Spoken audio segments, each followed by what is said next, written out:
Welcome to the Deep Dive. We take sources you send us and, well, we dive deep. Get right into the heart of it. Exactly.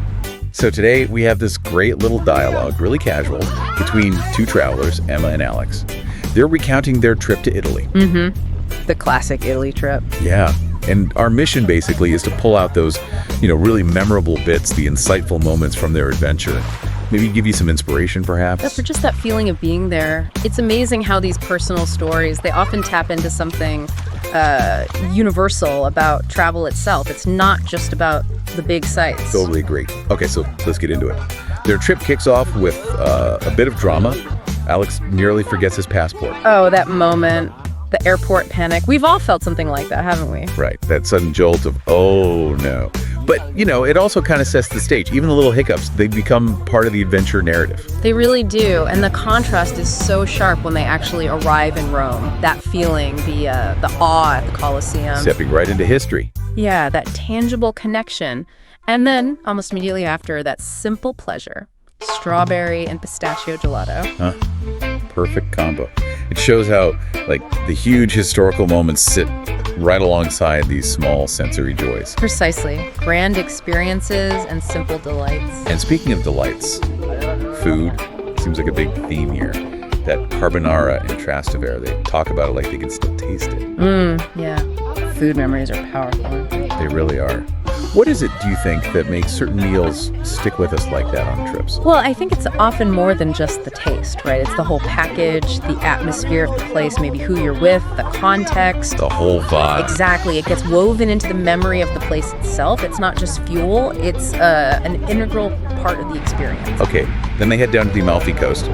Alex calls those cliffside houses pure magic. You can just picture it. So absolutely stunning imagery. And there's that boat ride. They were a bit nervous at first, but it led to swimming in that amazing clear water. Right, that little bit of apprehension, pushing through it slightly, and then the reward. That's classic travel, isn't it? Pushing your comfort zone just a touch. Yeah, stepping out just a little bit often leads to the best stuff. It really does. Those are often the moments that stay. And talk about unexpected moments. The scooter incident in Sorrento. Yes. The near miss with the fruit stand. Could have been bad, but instead, they end up with free lemons from the vendor. And make lemonade back at the hostel. It's just brilliant. It's that perfect example of travel chaos turning into something, delightful and memorable. A local interaction. Totally. And it shows that, adaptability thing you were talking about, rolling with the punches. Exactly. And the kindness of strangers turning a potential disaster into a funny story and, free lemonade. Which kind of leads into the hostel experience itself. They mentioned karaoke night. Yeah, with strangers, singing Bohemian Rhapsody with some Aussies. You gotta love that. It just shows how those spontaneous connections, those shared moments with people you've just met, can be such a highlight. Creates a real sense of, temporary community. Oh, absolutely. Those unplanned social bits, they often become the memories you treasure most. A little reminder that, people are generally good fun everywhere. Then it's on to Florence. Climbing the Duomo, getting those incredible city views. Standard, but still amazing. A must-do. Those panoramic views are something else. And Emma getting completely lost in Botticelli's Birth of Venus at the Uffizi Gallery. So much so that Alex had to drag her away, apparently. For pizza. Which, honestly, is also a valid cultural experience in Florence. Definitely. It's that balance again, isn't it? Soaking in the high art, but also just enjoying the simple, delicious things. Exactly. It's all part of it. And they even mentioned just, chatting on late night train rides, already planning the next trip. Yeah, looking ahead. That's what travel does. It sparks the desire for more. Japan, apparently. Cherry blossoms and sushi. And Alex promising to remember his passport this time. We hope so, for his sake. So, if we zoom out, what's the takeaway from their Italian adventure? It feels like a real mix. It really is. You've got the big landmarks, yes, but also the amazing food, the funny little mishaps, the scooter near miss. And those connections with people. The Aussies, the fruit vendor. Precisely. It's not about just ticking boxes. It's about embracing the whole messy, unpredictable, wonderful experience. Building your own story. Yeah, creating that personal narrative filled with all sorts of moments, big and small. That's the magic of it, I think. Well, here's hoping for more adventures, definitely more gelato, and maybe slightly less stressful airport runs for everyone listening. Hear, hear. And maybe something for you to think about. What's one unexpected moment from your own travels maybe something small or funny, that still makes you smile when you remember it? Good question to ponder. Thanks for diving deep with us today. Ever listened to a Brit crack a joke and sort of wondered if you missed something? Or even if it was a joke? Yeah, I can feel like that sometimes, Cannon, like you need a secret decoder ring. Exactly. So today we're doing a deep dive into a beginner's guide we found, trying to, unlock some of the mysteries behind British banter. And it's some really good stuff. Gets right to the heart of what makes their sense of humor so, unique.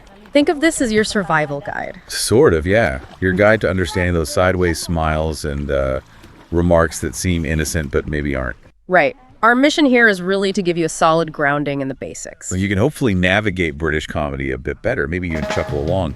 It can seriously feel like learning a new language at first. Oh, absolutely. That feeling of missing something crucial, very common. But okay, let's try and make sense of it. Where do we start with this comedic puzzle? Well, a really fundamental place to start, and the guide highlights this right away, is self-deprecation. Self-deprecation. Okay, so this is like more than just being modest. Oh yeah, it's actively making fun of yourself. Right. The guide explains it's a huge part of British humor, pointing out your own flaws, your shortcomings. And it's not really about fishing for compliments, It's more about seeming humble, approachable. Relatable. Exactly. Relatable. There's this cultural thing about not seeming boastful. No room for big egos. That makes sense, like an instant way to level the playing field, create common ground. Yeah, precisely. It might even go back historically, that emphasis on everyone being equal, discomfort with showing off. So self-deprecation becomes this social lubricant. Okay, I get that. The guide had some great examples, didn't it? Like, I'm really not very good at self-deprecation comedy. Which is perfect, isn't it? So meta. Or, I look like I got dressed in the dark this morning. So every day. Totally relatable. Finding the funny in your own awkwardness. I'm so bad at cooking, I could burn water. A classic. A classic. Or the one about running. I couldn't run a bath, let alone this race. I make snails look speedy. It's all that downplaying yourself. It's really interesting how that creates a kind of social balance. If everyone's doing it, no one looks arrogant. Right. It diffuses that potential awkwardness. And the guide mentions specific comedians known for it. John Richardson, Richard Iode. Jack Whitehall, Sarah Millican. Yeah. They're masters at finding humor in their own, quirks. Yeah. Real or exaggerated. Absolutely. And for seeing it in action, the guide suggests, Would I Lie to You? Oh, great example. People telling these often embarrassing stories about themselves trying to bluff. It's all built on that willingness to laugh at yourself. Okay, so step one. A healthy dose of laughing at yourself. Got it. But there's another layer, isn't there? Something a bit more subtle. Yes. And this is where it gets, really interesting. Understated sarcasm. Ah, sarcasm. Okay. But the guide stresses the understated part for the British version. That's the key thing. It's not usually loud or, theatrical like you might find elsewhere. In Britain, it's often delivered super deadpan, like completely straight-faced. Which can absolutely leave you wondering, wait, was that a joke? Exactly. You're trying to read the tone, the context. Should I laugh? Should I nod sympathetically? Yeah, the guide says the usual clues, like massive exaggeration. They're much less obvious. It's almost like they want it to be ambiguous. It really is a subtle art form. But the guide does say, reassuringly, that the more you hear it, the better you get at spotting it. Like tuning your ear? Kind of, yeah. And it's not just the words. Context is huge. Tone of voice, even tiny nonverbal cues. Like that proud smile the guide mentions, that tiny flicker after a really sharp, understated comment. That's the one. Like they almost can't help showing a tiny bit of amusement. The examples were so good too. Oh, so you do know how to answer your phone. Straight face, but totally loaded. Ouch, yeah. Or, I absolutely love it when my train is delayed. Anyone who commutes gets the layers of irony there. Oh, absolutely. Universal pain, British sarcasm. And I really like how loud you play your music. Masterclass in polite disapproval. It's like politeness as a weapon, comedic weapon anyway. Exactly. And the guide points to comedians like Jack D, David Mitchell, Stuart Lee, true masters of that dry, understated delivery. Yeah, they can cut deep with the most innocent look. And TV shows, The Thick of It, The IT Crowd, The Original Office. Oh yeah, brimming with it. That awkwardness, the passive aggression, it's brilliant. Okay, so self-deprecation, check. Subtle sarcasm, check. What's next on this tour of British humor? Well, the next one might seem a bit surprising, especially after talking about politeness. The guide calls it playful offense. Playful offense. Okay, that sounds risky. Like, it could backfire easily. It could seem that way, definitely, if you're not used to it. But the guide is clear. These witty, cheeky comments, they're often actually a sign of liking someone. Really? Yeah, it's kind of banter, lighthearted teasing, not meant to actually hurt. So like verbal sparring, but everyone knows the rules, no actual hitting below the belt. Something like that. And the guide mentions it's often delivered with a smile. And crucially, no apology. The nonverbal signal, it's all in good fun. That makes sense. It's about gently teasing differences. Can even build rapport. Yeah, break the ice with new people sometimes. A bit of a lighthearted joshing. The examples help here. Like, how have you never seen Frozen? What's wrong with you? Right, clearly not a serious attack on their character, just mock horror. Or I can't be friends with someone who doesn't drink tea, which is practically a national sentiment, right? Said with a wink. Totally. Or the football one. I can't be seen in public with a Manchester United supporter. Classic, good-natured rivalry stuff. Tribalism, but make it funny. Exactly. But, and this is important, the guide warns you absolutely have to judge your audience. Oh, for sure. What one person finds funny, another might genuinely not. Context, relationship, it all matters. Definitely a line to tread carefully. The guide mentions Ricky Gervais, Lee Nelson, Simon Amstel, often using this style. They push boundaries, but usually with a kind of knowing look. Performative, yeah. And TV shows like The In-Betweeners, Friday Night Dinner, Peep Show, full of that awkward, maybe slightly inappropriate, but ultimately affectionate humor. I remember someone teasing me about my truly awful tea-making skills once. I was a bit like, oh, at first. Took you aback. Yeah. But then I realized it was just, friendly banter. Took some getting used to. But finding humor in those slightly awkward interactions. Okay, let's move to something a bit darker maybe.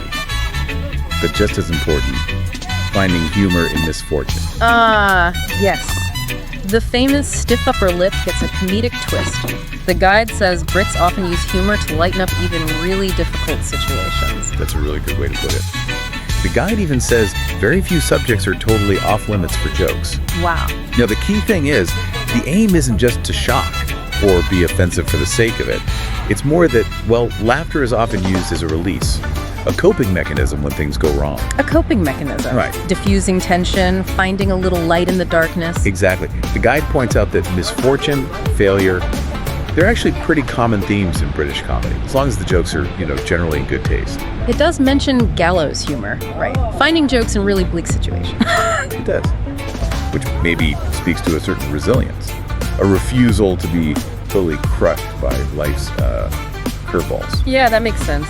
The guide contrasts it with cultures that might have stricter rules about when and where you can joke about serious stuff.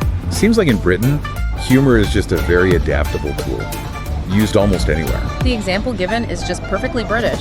I tripped and fell over in front of everyone, but at least I didn't embarrass myself. The sheer absurdity of trying to spin that positively. Very telling. And comedians like Jimmy Carr, Billy Connolly, Mickey Flanagan, they all do that. Find the funny in serious stuff, but often from a really relatable angle. Down to earth. Yeah. And shows like Little Britain or Black Books, they definitely explore the comedy in some pretty dark and weird places, sometimes pushing it. So putting it all together, don't take yourself too seriously, use deadpan sarcasm, show affection through teasing, and laugh when things go wrong. That's a pretty good summary. It sounds like despite that reserved stereotype, humor is actually fundamental to British culture. Absolutely. The guide concludes that even though Britain might seem quite serious, humor is kind of the default setting, always trying to add a bit of levity to things. Well, this has been super insightful. I definitely